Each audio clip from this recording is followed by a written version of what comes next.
Este ha sido el primer ingrediente indispensable, digamos, para crear el negocio. Otro de los ingredientes indispensables es la finanza. Sin dinero no vamos a ningún lado. Por eso va a hablarnos un director de finanzas, director de finanzas. Legal, mejor. Legal, pero vamos, vas a abarcar ese tema. Socio fundador de Yuan Lau, es secretario del Consejo de Compañías de Internet. Un poquito de silencio, por favor. Es secretario del Consejo de Compañías de Internet y consejero de una sociedad del capital de riesgo especializada en la inversión en compañías del sector y un montón de cosas más interesantes que os puede contar él.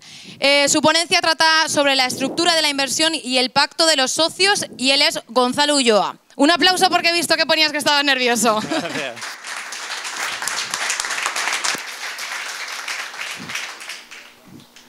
Bueno, muchas gracias Marta y muchas gracias a todos por vuestra presencia y a Movistar por invitarme. ¿Ahí? Hola, mejor. ¿Sí? Sí, perfecto.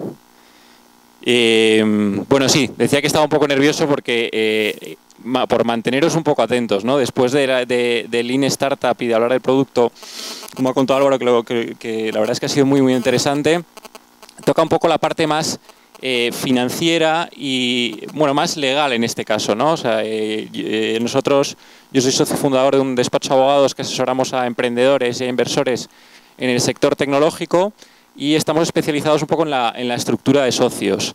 Entonces, el objetivo de la charla es un poco hablaros de la importancia de tener una buena estructura de socios y cómo el documento clave es el pacto de socios y las finanzas de la empresa, digamos, el plan financiero y cómo voy a utilizar los recursos de mi empresa tiene una relación directa con eso. Entonces, para ello voy a hablaros un poco de las fases del proceso de inversión. O sea, sí que deciros, y también un poco engarzándolo con la ponencia anterior de Álvaro, que una vez, si sigues el método Lean, tú tienes un mínimo producto viable, pero cuando llega la fase del lanzamiento vas a necesitar recursos, ¿no? Entonces, aquí haceros una apreciación previa. Como todos sabéis, pueden ser recursos propios o recursos ajenos. Partimos de la base de que tenéis una sociedad creada, entonces si los socios fundadores, por así decirlo, tienen recursos suficientes, te puedes financiar con recursos propios. Bien haciendo un préstamo, o sea, una aportación de socios vía capital o un préstamo de los socios a la sociedad. Pero lo que suele suceder es que solemos necesitar recursos ajenos. Y ahí podemos acudir tanto a financiación pública como a financiación privada. En el caso de financiación pública, en ISA, el ICO, habréis oído hablar de diversas ayudas. Y en el caso de financiación privada, puedes ir desde un banco hasta buscar inversores, ¿no? Y inversores también los hay de todos los tipos. Desde los más cercanos, como pues pueden ser familia, amigos, los que se suele llamar family and friends, hasta business angels, es decir, gente que ya ha tenido éxito en vuestro sector y que es un capital más inteligente, que puede aportar más a vuestro negocio, o ya en otras fases el venture capital o la sociedad de capital riesgo. Entonces, un poco hablando del proceso de inversión, esto sería un poco desde el punto de vista del inversor, pero aunque haya muchos términos legales y financieros, voy a tratar de explicarlo de forma sencilla, porque es siempre más o menos lo mismo. O sea, independientemente de la documentación o del plan de negocio, el proceso puede ser más sencillo o más complejo según el inversor sea más profesional o menos profesional. Entonces, de cara a un inversor, es decir, partimos de la base de que necesitáis recursos para vuestro proyecto, entonces ahí es muy importante que tengáis vuestro Excel, vuestro plan financiero muy bien estructurado, pensando a ver qué cantidad necesitáis y para cuánto tiempo, ¿no? O sea, se recomienda siempre no buscar dinero para una necesidad inmediata, sino aquellos recursos que necesites, pues por lo menos para desarrollar tu proyecto de cara a 2 años. Y luego también tener en cuenta que si os vais a financiar con inversores, los inversores van a entrar con participación en vuestro proyecto. Luego, ahora hablaremos también de la valoración de la compañía. Entonces tenéis que pensar un poco a largo plazo cuántas rondas de inversión y cuánta dilución va a suponer la entrada de inversores en el capital social de la compañía. Y eso es muy importante, defenderlo primero con los números y luego adaptar los números con los instrumentos legales a la hora de negociar con inversores o con socios. Bueno, aquí en esta diapositiva veis el deal flow de proyectos, es decir, estáis compitiendo, los distintos proyectos compiten por dinero en distintos sectores. El análisis de las inversiones, aquí sí que es muy importante una buena planificación financiera y también a la hora de ver si queréis recursos propios o recursos ajenos. Si, por ejemplo, creéis que vuestro proyecto está valorado en 50.000 euros, ¿no? O sea, creéis que eso es defendible frente a un inversor y necesitáis recursos y resulta que los recursos que necesitáis son 40.000 euros, pues quizá, o sea, no tiene ningún sentido pedirle ese dinero al inversor porque se va a quedar con un 90% de la compañía. Entonces ahí habrá que pensar en pedir un préstamo o pedir otro tipo de financiación. Es decir, tiene que haber una racionalidad entre el plan financiero y el tipo de financiación que pedís. En el análisis de inversiones hay factores que influyen al inversor a la hora de entrar en un proyecto, como puede ser el equipo, el modelo de negocio, la rentabilidad y luego lo que hablaba antes de la valoración de la compañía.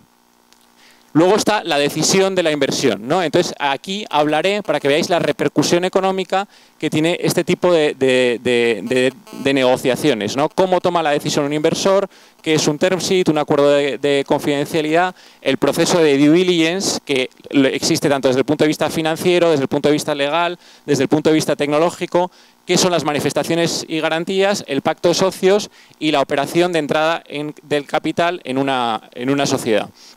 Y por último, la desinversión, el proceso de salida. Dependiendo del tipo de empresas o el tipo de proyectos, puede ser salida en el año 3, en el año 4. O sea, quien va a estar pensando en la salida continuamente es el inversor, es quien nos deja el dinero. Quien nos deja el dinero partiendo de la base que en todo este proceso voy a estar ahora hablando de capital, o sea, de inversión que entra como capital en la compañía. Bueno, ¿dónde intervienen los asesores? Asesores financieros y asesores legales, ¿no? Aquí se ve un poco mi deformación profesional, que voy directamente al tema del abogado, ¿no? Pero es todo tipo de asesores que vayan a entrar en este momento.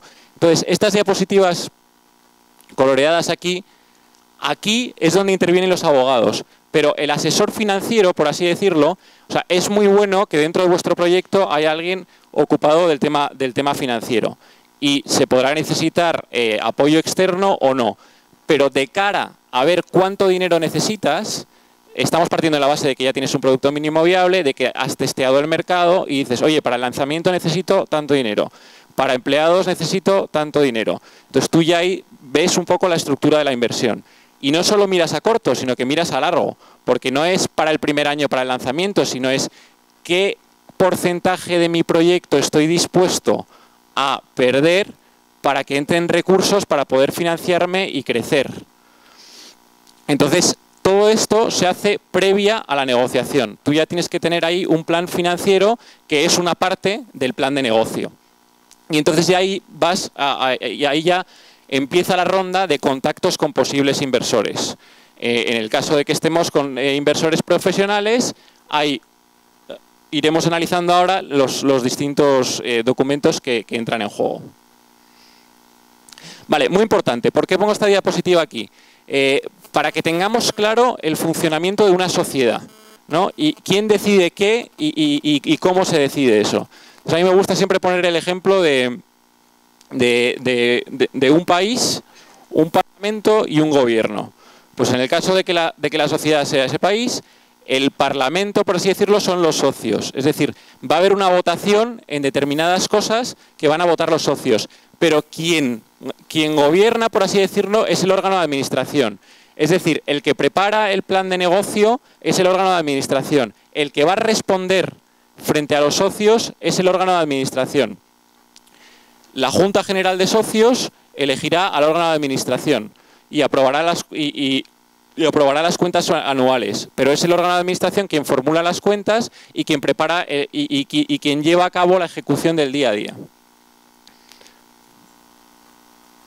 Entonces, Antes de entrar en el term sheet, que sería uno de los primeros documentos a la hora de negociar, quien negocia la entrada de un inversor es el órgano de administración, aunque luego los socios van a tener que aprobar la entrada de la inversión. El term sheet es la oferta que se hace para una inversión, una fusión o una compra de una empresa. Si es muy profesionalizado, se pasa ese term sheet, pero si no, si por ejemplo estáis hablando con inversores menos profesionales, con gente más cercana, al final siempre hay una conversación previa de voy a meter 6.000 euros que equivalen a un 2% y normalmente ahí no, simplemente se fían de ti, no se negocian más condiciones. Según se va complicando, se van a negociar distintos aspectos. Entonces, describe los principales elementos de la misma, la cantidad invertida, la valoración de la empresa, las preferencias para el inversor, cambios en el pacto de socios que haya que hacer o en las condiciones de los gestores. Y luego, esto es importante, no es vinculante. O sea, puede haber un primer papel de negociación y no os vincula, salvo la confidencialidad y la exclusividad. ¿Por qué? Porque si no, también es común decir, oye, mira, yo tengo una oferta de tal inversor y se hace como deal shopping, ¿no? Te vas a otro inversor o a otro venture capital y dices, este inversor me ha presentado esta oferta, ¿qué me ofreces tú? Para evitar eso, siempre se da un plazo y una exclusividad para negociarlo. Y también se suelen meter ahí los gastos del proceso. Y aunque no sea vinculante, a los efectos de luego negociar el contrato de inversión y el pacto de socios, evidentemente, si has perdido mucha baza en el term sheet, digamos que en la mesa de negociación tienes más dificultades.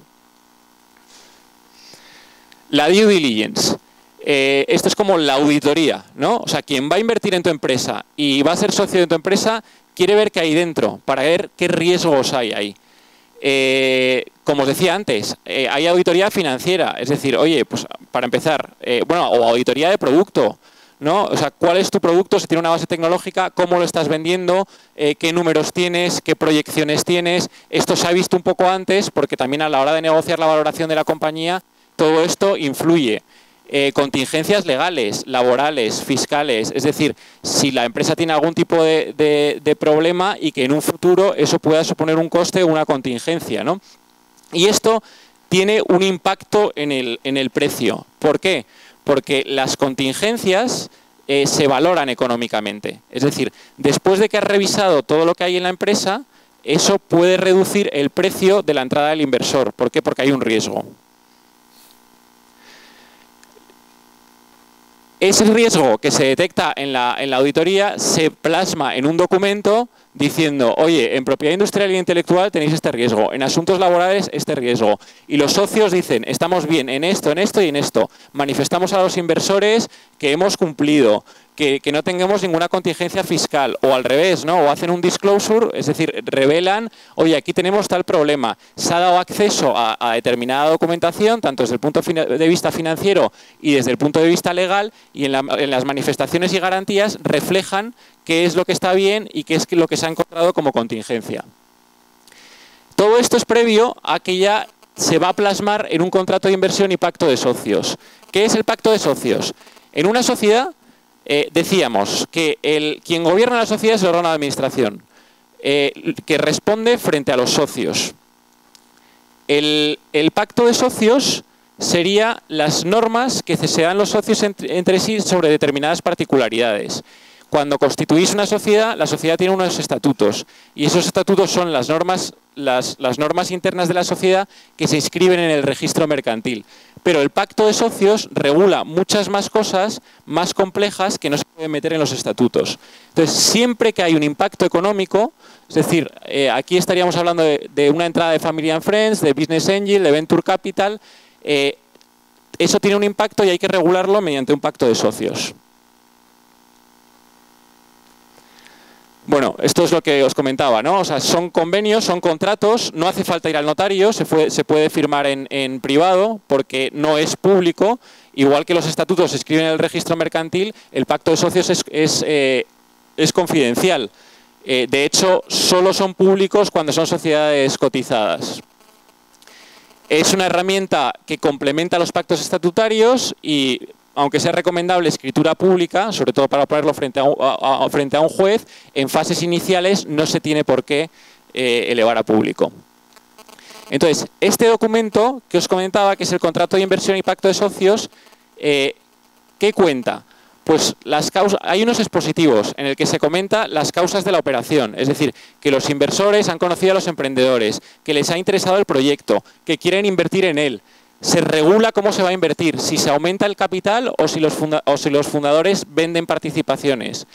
Se ha revisado el plan de negocio. El plan de negocio suele ir como anexo a ese contrato de inversión y de socios, porque va a haber muchas cláusulas que estén relacionadas con su cumplimiento.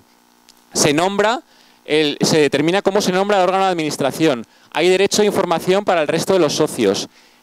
Luego está el tema del derecho de adquisición preferente, es decir, por ser socios de una sociedad, al tener participaciones, hay unos derechos políticos y unos derechos económicos. Los derechos políticos son los derechos de voto, ¿no? Se vota a favor de las cuentas anuales o se vota a favor o en contra de nombrar un órgano de administración. Y luego están los derechos económicos. Los derechos económicos son principalmente los dividendos, que se pueden repartir o no a lo largo del año. Entonces, los dividendos se pactan también en el pacto de socios. Y ahora voy a hablaros de cláusulas específicas que tienen una relevancia económica, por así decirlo. Bueno, los tipos, también para que lo veáis, es según su relación con la sociedad, el derecho de adquisición preferente, los dividendos y los pactos de no agresión. Si surgen obligaciones, obligación de no competencia, obligación de financiación adicional, exclusividad. Y de organizaciones, el órgano de administración, situaciones de bloqueo, políticas de actuación. Imaginaros que entra un inversor y va a haber cambios en el plan de negocio, pero hay una parte clave en la que el inversor quiere un derecho de veto. La tipología según los derechos a los que afecte. Hay cláusulas económicas y políticas. Composición del consejo, derechos de veto, derechos de información, todo eso son cláusulas políticas. Y las cláusulas económicas. La valoración pre-money, por ejemplo, la valoración pre-money es la valoración de la sociedad antes de que entre el inversor. Y la valoración post-money es después una vez ha entrado el inversor. Si hay dividendos preferentes, los inversores muchas veces tienen en sus números que quieren una salida especial. Es decir, ellos meten un dinero y quieren su dinero más una TIR de X. Y contractualmente muchas veces se negocia esa salida económica especial. Voy a ir más rápido porque si no veo que no me da tiempo. Cláusulas de estabilidad. Estas no tienen relevancia económica. Es más que nada para proteger un poco la permanencia y el buen gobierno entre los socios. Por ejemplo, al inversor le puede interesar que los emprendedores no se vayan durante los primeros años. Entonces hace un lock-up y se les prohíbe que vendan durante determinado tiempo. O pactos encaminados a proteger la actividad de la sociedad. Que los socios que entren no compitan o no se puedan ir con un competidor. Y los pactos de liquidez, salida y desinversión conjunta. Voy a ir directamente al tag-along y al drag-along, que son los más comunes. Imaginaros que ha entrado un inversor en la sociedad y ese inversor quiere un retorno económico, ¿no? Y quiere un retorno económico de su inversión en determinados años. Él tiene el 15% de la sociedad y encuentra un comprador por una oferta muy atractiva, podemos llamar oferta atractiva, eso se negocia, ¿no? Contractualmente y de acuerdo al plan financiero. Una valoración de la compañía de 2 millones de euros, o oferta atractiva es la que decida la Junta General de Socios por una mayoría determinada que es una buena oferta para la compañía, pero resulta que el potencial comprador no le quiere comprar el 15 al inversor, quiere comprarle una mayoría, el 51% de la compañía. Entonces, para eso, el inversor, para poder hacer esa venta, necesitaría obligar al resto de socios a que vendan de forma proporcional para llegar a ese 51%. Entonces, ese es un derecho para el inversor o para el mayoritario para que pueda arrastrar al resto de socios a que vendan de forma proporcional en las condiciones que han acordado para que pueda vender ese 51%. Y el tag-along es el derecho de acompañamiento, es decir, es lo contrario. Socios minoritarios dentro de una compañía que dicen, oye, muy bien, si tú mayoritario te vas con una buena oferta, antes hablábamos del derecho de adquisición preferente, ¿no? Entonces, si sois 3 socios, por ejemplo, y uno quiere vender, la venta entre socios es libre, o sea, se pueden vender participaciones entre socios. Pero si tú vendes a un tercero, le tienes que ofrecer esas participaciones antes a tus socios en las mismas condiciones que el tercero. ¿Vale? Pero imaginaros que uno de los socios, que el socio mayoritario, encuentra una oferta de un tercero. Y la oferta es por un valor económico muy alto. Entonces, los socios minoritarios no tienen dinero, a lo mejor, para comprarle a ese socio mayoritario, pero no les interesa quedarse en el proyecto con un socio desconocido o en una minoría o lo que sea. Entonces, el derecho que tendría aquí el minoritario es poder acompañar en esa venta. Es decir, si tú mayoritario vas a vender en esas condiciones, yo tengo derecho a acompañarte en la venta. Y ya por último, y para terminar, los derechos de liquidación preferente. Es decir, en determinadas inversiones, el inversor quiere tener participaciones preferentes, que es lo que os comentaba antes, ¿no? Que consiste en que para que haya una salida, ellos se tienen que llevar antes un múltiplo de 1, 2 o 3 del valor inicial invertido. Y luego hay cláusulas así como más especiales, que es para desbloqueo.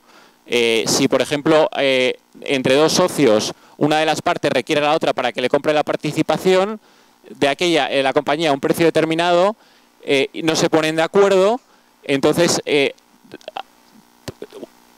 una de ellas dices, vale, muy bien, pues por este precio tú me compras, y si no quiere, la otra le tiene que vender por ese precio, pero esto se tiene que acordar antes, y es para el desbloqueo. O el sobre cerrado. Esto sería que las dos partes están interesadas en comprar la participación a la otra. Entonces, realizan una oferta sobre cerrado y la que esté dispuesta a pagar un precio por participación más elevado es la que gana la subasta. Y el último concepto sería la antidilución. Es decir, si vosotros sois socios de una sociedad, tenéis, por ejemplo, un 20% y dais entrada a un tercero, esto es una tarta. Entonces, al dar entrada a otro socio, se diluye vuestra participación. Hay cláusulas para intentar evitar esa dilución y normalmente esto lo hace un inversor cuando entra a una compañía y a una valoración y resulta que más adelante se establece una valoración menor porque ha habido problemas en la compañía o lo que sea. El inversor que ha entrado antes dice, oye, esto no es justo, yo he entrado pagando más y hay otro inversor que está pagando menos. Entonces, yo tengo un derecho a recomprar participaciones para reestructurarme.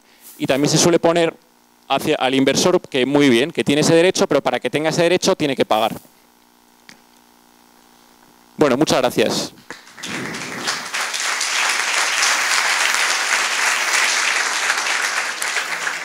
¿Tenéis alguna pregunta? ¿Sí, no? Pues fíjate, sí, por aquí hay una. Iba a decir, yo tengo muchas porque con esto de las finanzas no me entero de nada. ¿Qué hay? Buenas, Gonzalo. ¿Se me escucha bien? Sí. ¿Sí? Vale. Te quería preguntar sobre el tag-along y el drag-along. ¿Son incompatibles las dos? Porque has dicho antes son lo contrario, pero... No es que sean incompatibles. Funcionan de forma complementaria. No. Es decir, funcionan en un sentido o en otro.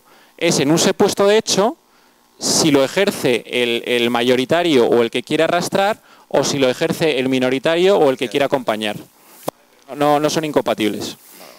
No sé si me he explicado. Sí. Es que el otro día estábamos comentando este mismo problema de, no, hombre, pero si tienes el tag-along no tienes el drag-along. Y yo estaba diciendo... Estaríamos ante un mismo supuesto de hecho si el inversor quiere que se venda un porcentaje importante, arrastra a los minoritarios, y si el minoritario quiere acompañar porque le interesa, acompaña. Es para evitar desbloqueos. Sí. Gracias. Imagínate si no estoy puesta en las finanzas, que me suena lo que has dicho al Hobbit. O sea, ¿alguna pregunta más? ¿No? ¿En serio? Bueno, yo tendría muchas. Desde ya me apunto tu contacto, porque, madre mía, voy a tener muchas dudas a partir de ahora. Sí, claro. Por saber tu opinión, ¿cuáles son los criterios que, según tu experiencia, has visto para valorar una empresa? Porque yo creo que muchos de los que estamos aquí dices, bueno, vale, ¿por cuánto vendo esto a un inversor? ¿O cuánto le digo que vale una idea, un proyecto? Normalmente cuando se trata de empresas de Internet, al margen de criterios típicos como el descuento de flujos de caja o aspectos más financieros, cuando tienes un business plan, ¿cómo has visto tú que se valoran esas empresas? ¿Cuánto le pides al inversor? O sea, quizá queda muy mal esta contestación, pero en la práctica lo que yo he visto, sobre todo también en tema de startups y eso, es que la empresa vale lo que esté dispuesto a decir que valga el inversor. Y eso, por parte del emprendedor, se tiene que definir con unos números. También, cuanto más especializado es el inversor, conoce más su mercado. O sea, hay métodos de descuentos de flujos de caja, de EBITDA, pero también hay mercados que tienen como mucha incertidumbre. Entonces, lo del tema de valoración de empresas, o sea, al final es una negociación, un buen plan de negocio hecho, unos números que lo soporten, y ahí sí que lo del mínimo producto viable ayuda a tener una valoración más consistente y a poder pelearla con el inversor. ¿Alguna pregunta más? ¿No? Bueno, ¿sí? Pues perdón, pues ahora con la crisis, inversores privados yo creo que habrá pocos. ¿Son inversores de grupos industriales o son una persona que le sobra un dinero, quiere invertir? Me sorprende que ahora con crisis, o es un banco el que invierte. Bueno, ahora con la crisis yo creo que se nota en todo, pero sí que hay, depende de los sectores. Los sectores que funcionan, sí que hay dinero para invertir. Es más, muchas veces lo que se dice es también, y eso es muy importante, saber si nuestro proyecto es invertible o no es invertible. Eso desde el punto de vista de los inversores y desde el punto de vista de nuestro proyecto, porque si a lo mejor nosotros tenemos, yo qué sé, una mercería, pues ahí no vas a buscar inversores profesionales para vender, sino que lo que buscas es un préstamo y que tus ventas cuadren para devolver ese préstamo. Pero en el sector tecnológico, por ejemplo, sí que hay bastantes fondos y sí que hay dinero para invertir en proyectos. No sé si he contestado. Hola.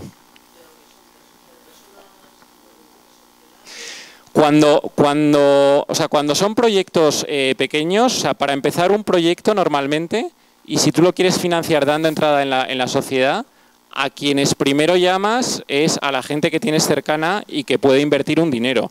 O sea, no tiene que ser muchísimo dinero, a lo mejor te deja un socio 1.000 euros y le haces socio por esa cantidad. Esos son pues familia, amigos, etcétera.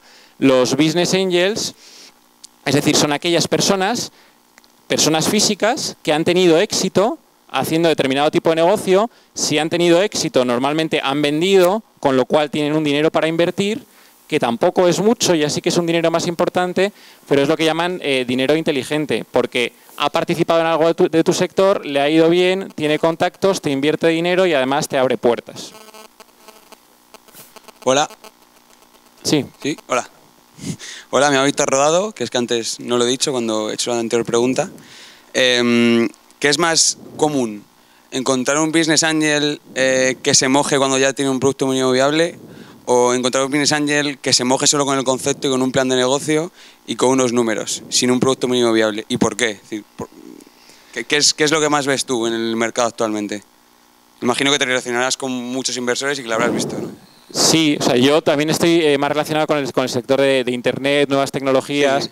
Sí. Vamos a ver, si puedes crear un producto mínimo viable sin dinero, y eso hay determinados negocios que se puede, o con muy poco dinero, cualquier inversor, normalmente el inversor profesional te va a pedir siempre que le enseñes ese producto mínimo viable, porque si no hay algo que has hecho mal, ¿no? Lo que pasa es que es verdad que hay determinados productos o determinadas tecnologías o determinados negocios que porque tienen barreras de entrada en el mercado, o sea, yo creo que ahí el mercado es bastante importante. Si hay una barrera de entrada en el mercado fuerte porque tienes un competidor y te vas a diferenciar por tecnología o lo que sea, y necesitas una inversión más fuerte, ahí no hay producto mínimo viable posible muchas veces, ¿no? O ese producto mínimo viable se tiene que hacer con más fuerza para saltar esa barrera de entrada.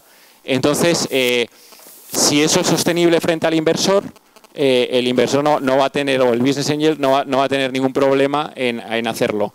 Ahora, asegúrate de que, de que no puedes hacer ese producto mínimo viable sin dinero, o sea, que realmente necesitas ese dinero, o que si lo puedes hacer por un tema de competidores o por un tema de mercado, es razonable para el negocio que se haga, digamos, de una forma más, o sea, que sea un producto más avanzado.